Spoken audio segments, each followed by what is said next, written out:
Halo, assalamualaikum warahmatullahi wabarakatuh. Sobat Tani, kembali lagi bersama saya di channel 3 Pandawa. Oke teman-teman, di video kali ini kita akan membahas berapa jangka waktu ya, atau berapa lama bibit pisang yang kita tanam itu bisa tumbuh ya sampai sebesar ini. Jadi awal penanaman itu saya kurang lebih sekitar di tanggal 10 Desember ya, 10 Desember. Sekarang sudah memasuki 14 Januari 2024 ya. Jadi kurang lebih sekitar 24 hari ya. Bibit pisang yang saya tanam ini sudah tumbuh. Namun ada juga yang pertumbuhannya itu tidak merata ya. Ada juga yang seperti ini ya, baru segini nih pertumbuhannya. Nah, ini juga masih kecil. Ada juga yang belum tumbuh teman-teman.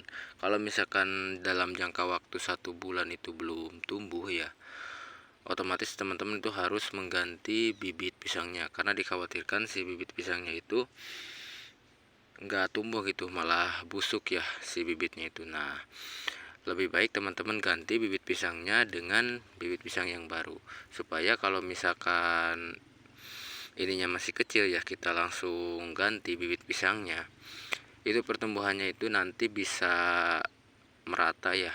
Meskipun gak merata, yang terpenting pertumbuhannya enggak jauh berbeda.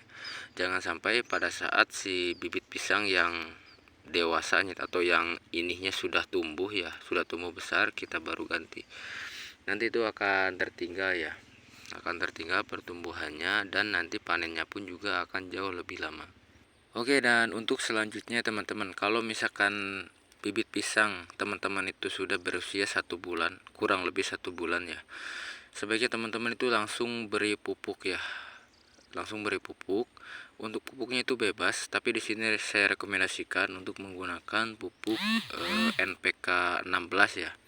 Pupuk NPK 16 itu pupuk berimbang teman-teman ya. Jadi NP sama K nya itu nitrogen, fosfor sama kaliumnya itu berimbang. Jadi sangat bagus untuk pertumbuhan bibit pisangnya.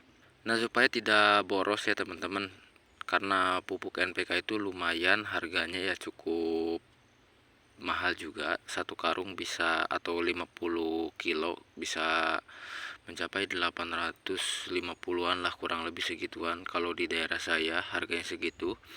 Nah, ini kan masih masih kecil ya teman-teman, masih kecil untuk bibit pisangnya. Jadi untuk dosisnya pun juga teman-teman gak usah beri banyak-banyak ya, cukup beri secukupnya saja, supaya tidak boros ke modalnya teman-teman. Nanti kalau misalkan kita kasih banyak, yang ada teman-teman jebol ya untuk pengeluaran di pupuknya.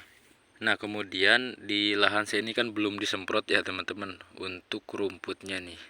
Ini sangat mengganggu sekali ya. Nah, nanti kalau misalkan si bibit pisangnya ini sudah mulai tumbuhnya udah agak tinggi ya, ya minimal segini ya teman-teman ya untuk tingginya itu. Nah, baru saya semprot untuk untuk rumputnya ini, karena kalau misalkan disemprot sekarang nanti takutnya mengganggu ke pertumbuhan yang masih kecilnya ini teman-teman.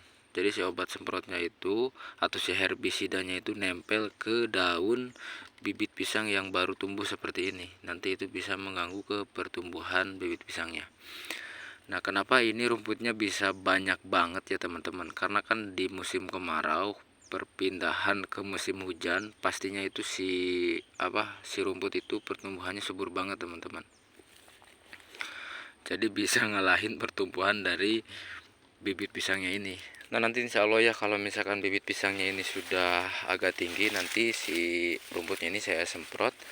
Nah, saya akan bahas di video selanjutnya. Semoga bisa bermanfaat ya. Sekian dari saya. Assalamualaikum warahmatullahi wabarakatuh.